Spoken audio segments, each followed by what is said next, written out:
with this: if we fail to develop the deep-seated capacity of our leaders and people, nothing else will work out. Whether you are a business leader, a leader in education or healthcare or government, an emerging leader, a leader in your family or your community or your church, you already know that your ability to lead and show up well is not only necessary for your own well-being, but necessary for the well-being of every person for whom you are responsible. And without great leaders, our teams flounder and our best people leave. Without great leaders, families struggle and sometimes disintegrate. Without great leaders, our communities divide. And without great leaders, we are less motivated to perform, to stay, to engage, and to improve. And what would you say if someone told us, what would we say if someone told us that they have the secret to developing great leaders and the people on our teams and in our communities, but that it was going to violate, they have a secret, but it's going to violate some of your deepest assumptions? What would we say if they told us that our organization could be full of great leaders, but it was going to cost us something? What if they told us that each of us could live in service to others in the greatest need in our world, and that the deepest service to others was going to take courage? I don't know. I have that secret, y'all. To be honest, I'm tired of holding it. I want you to know that you can develop the leaders around you, and you can develop yourself into a great leader, a whole and intentional leader, but it will take a courageous investment in not only ourselves, but others around us. And service to others takes guts. Anyone who says it doesn't, I don't think they've tried yet. And service to others isn't just giving our time and our community and our money, but thinking deeply about what it means to serve others we spend the most time with, those we work with every day and those with whom we live and do life. And this is something that I just felt on my heart as I was preparing for this week, is the root of change. The root of change, this is a wild concept, is at the individual and team level. And those roots can either flourish and grow, or they can be choked and diminished. And what in the world does service to others have to do with that? The root of change is at the individual and team level, and we have to nurture those roots. So here we go. I'm Dr. Rob McKenna, and welcome to the WiLD Conversation, where we make the best thinking in psychology, leadership, and organizational science accessible to leaders who are willing to learn and edit for their sake and for the sake of others. And we're continuing this series on living your intentional life. And our conversation this week is on courageously serving others. And when my son was 16 years old, I took him skiing. And while we were driving up the mountains in my truck, he was using one of the tools in the WiLD toolkit, known as the WiLD Profile. It is such an insightful tool. It is full of information about his character, his personality, his developmental readiness. And every question in the tool is an invitation for him to learn and grow and to see the possibilities that will open up if he does. And one of the assessment moments is in the tools is what is called the Developmental Readiness Index. And one specific question it asked him was this, and he was saying this out loud, even though I'm pretending I'm just listening to something else. And the question was this: to what extent are you serving others around you who are in need of something that you are in a position to provide? To what extent are you serving others around you who are in need of something that you are in a position to provide? And keep in mind that this is a leader development assessment, and that's what it asked him.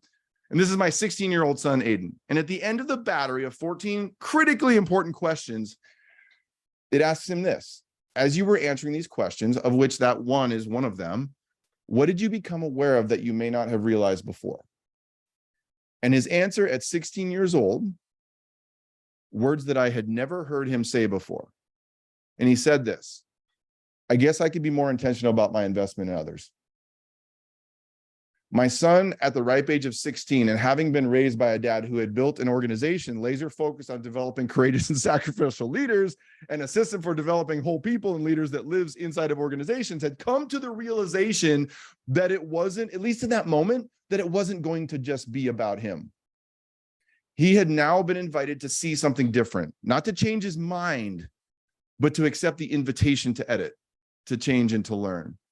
And by the way, as a side note, he is looking for his first big internship or job. So if any of you have an opportunity for a sharp kid, I think he's pretty sharp, who is really strong at quant, that means math, is conscientious, open to learn and serve, and needs to begin to cut his business teeth in a place where he can serve, send Claire a note, please, and she will send you his contact information. So now we're going to move on beyond. He's a good guy that By the way, Dr. Tiffany Powell knows well as well. So just let us know. So this is not about getting my son a job. It's really not about that. It's about what does it mean to courageously serve others? What does that look like? Well, we talk about things like listening, psychological safety, empathy, and emotional intelligence. We don't often talk about what it takes to courageously serve others. And sometimes people think of service to others as I'm going to do community service, or I'm going to make a donation to do so-and-so. But what about courageously serving the most low-hanging fruit? The people we work with every day or live with every day. I always laugh when we talk about sacrificial leadership. I used to give this talk based on my first book. And when a parent would say, I would die for my child. And I'd always think to myself, yeah, who wouldn't? Like even some of the most horrible parents I've ever met would probably jump in front of a train for their kid. But would you put down your phone if they asked you to do that? So I was always kind of inviting them to think about the lowest hanging fruit of what it meant to sacrifice for somebody else. What would it mean for us to courageously serve the people on our teams or the leaders we work with? What would that look like? And if that question doesn't cause any controversy in you at all, a rub that you are wrestling with internally, you may have as much work to do as anyone, because any leader who thinks they have arrived at the service to others, I put that in air quotes, pinnacle, almost always has not faced the truth that it takes courage to change, to see others and to live in service to them. And if we are the people whose only line is to blame the leaders around us without realizing we are failing just as much as they are, we have an equal amount of work to do. And our wild way, like I just say that it is impossible. It is not even, we can't responsibly talk about the development of a whole person as a leader without talking about service to others. So I want to introduce you to maybe 5 principles. Those of you that like lists, here we go. Here are 5 things to think about. Number 1, courageously serving others will require a bit of sacrifice. Isn't that fun? Aren't you glad you came to the WiLD conversation this morning? Courageously serving others will require a bit of sacrifice.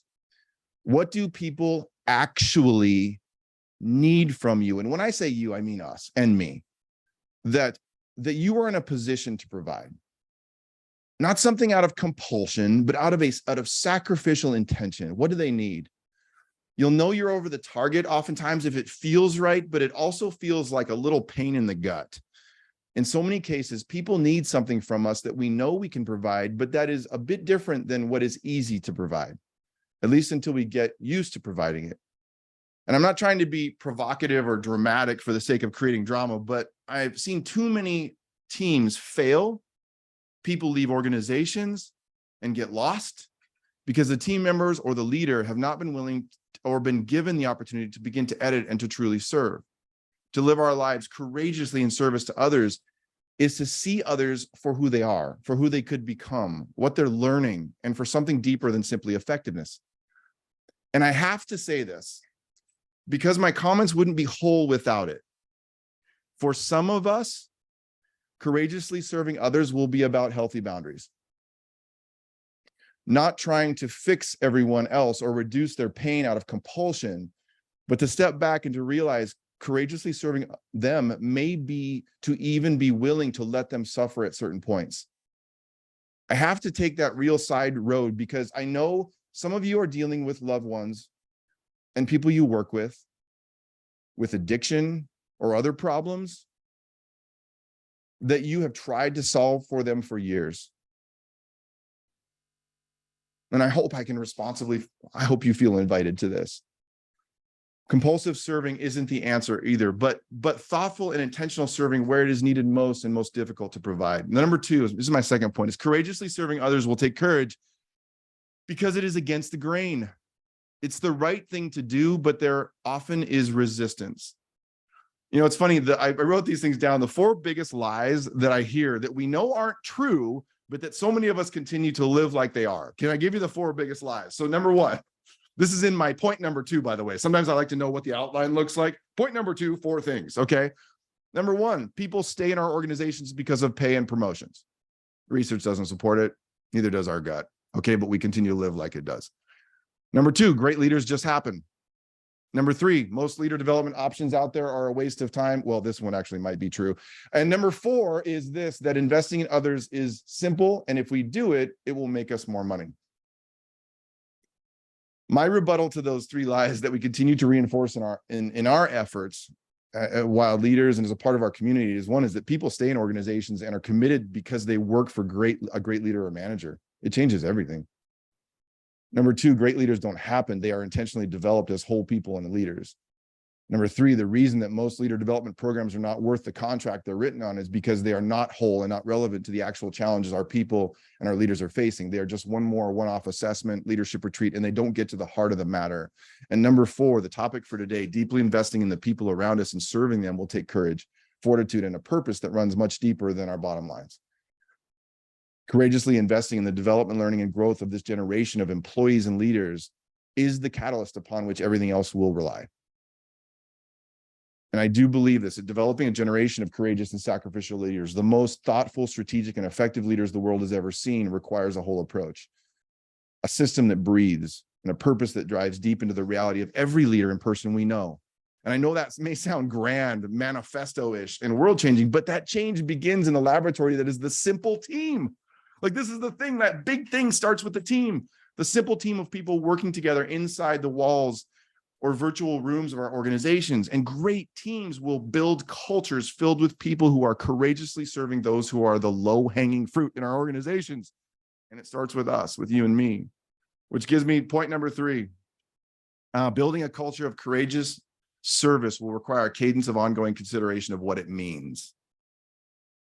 When I built the WiLD toolkit, some of you have experienced that infrastructure and system, and we built this whole and intentional leader development system known as our WiLD system. The one thing that I could not ignore was this reality. I cannot responsibly build a system for developing employees and leaders and teams without an explicit consideration of who we are each called to serve.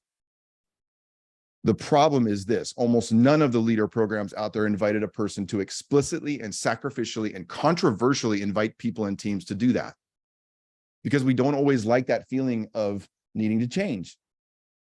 So we built everything we do. We didn't build them to make you comfortable and leave it there, but to effectively invite you to consider controversial and other-centric things as you feel encouraged and built up. And one of the things that I come back to is that the kinds of questions that become important, like, who do you feel called to serve? What sacrifices might be necessary for you to serve them? What would change if you were intentionally investing in the growth and development of others? And my son's Aiden's question, to what extent are you serving others around you who are in need of something that you are in a position to provide? And I don't think these questions are rocket science, but they are honestly nuclear rockets of sacrificial leadership compared to every other leader development philosophy out there. Not everyone. I hope there's lots of people in this, but they make service to others explicit.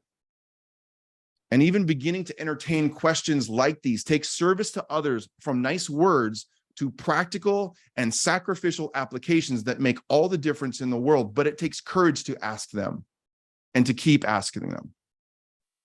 And so here's my point number 4. Most people in our organizations are ready to serve others, but they have neither been invited to consider what it means, nor been invited to ask the harder questions. If you want a better chance of keeping your best talent, building trust and performance across your teams, make an investment in your leaders becoming great human beings to work for. Our best people in our organizations want to be better for their own sake and for the sake of their team. And if they don't, they probably should find a different job. They should find a different team. So it's time to give the rest what they're asking for. And as organizational leaders, we want to make an investment in our people, but we so often don't know where to begin. We've tried seminars, we've tried all the different options. And I will tell you that the reason why I believe so deeply in this thing I spent my life building, and I won't be shy about this, I want you to find a system for courageously investing and serving the people around you. And whether it's the WiLD Toolkit and the WiLD System or some other organization that is drawing you in, go. It's at the core and looking for something that makes that explicit. And so my last point is this: courageously serving others will require intention, a regular and documented rhythm of investing in learning and growth of others. And I'll say this again, It's just part of the story behind what it is we're doing and why we're gathered together. As many of you know, when I set out to build the whole and intentional leader development system and the infrastructure of the WiLD toolkit, my vision was that we could use the best science to do whole leader development at an entirely different level. I could not do that without intentionally building in a fundamental philosophy that it was not going to be all about you, but also about those you serve. And to build a system like that, a system that would build whole leader capacity based on the best research, was going to be countercultural in the entire leader development space. It just doesn't just happen. Creating cultures where people courageously serve others will go against the grain of most organizations. It is not about creating cultures where everyone feels safe all the time, where we talk about empathy but don't deal with how hard it is, or where everyone feels like they belong all the time, or where every person is satisfied with their job all the time. Creating courageous service cultures is about maintaining our conviction that service to others is the right thing to do, and that the lowest hanging fruit is to continue to see people as whole, with sacrificial service to others being normalized as what is acceptable and what we're called to do. And every one of us could be invited to change, to see the opportunities and become more intentional about it. So I ask you this, and I got to say one thing out of reality. Some of us are cranky. I got a text this morning from a deeply invested WiLD leader. That's what I call you people. I got a text this morning and she said, I'm cranky because we're dealing with so much right now.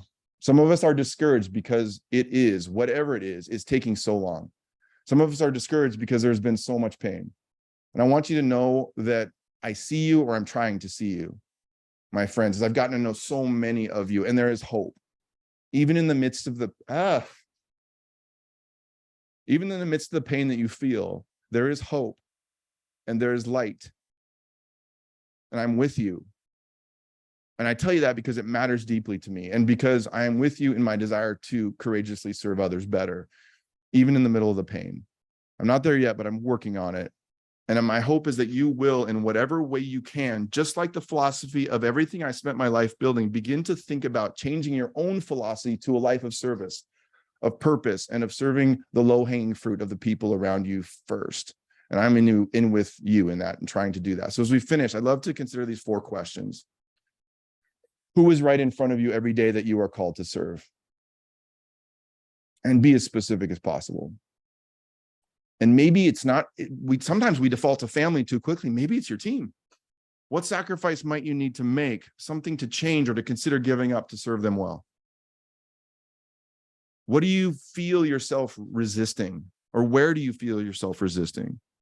And I think that's important to know, important to think about. And then number 4 is, what would change for others, for those others, if you serve them more effectively, if you courageously serve them more effectively? So let's keep the conversation going.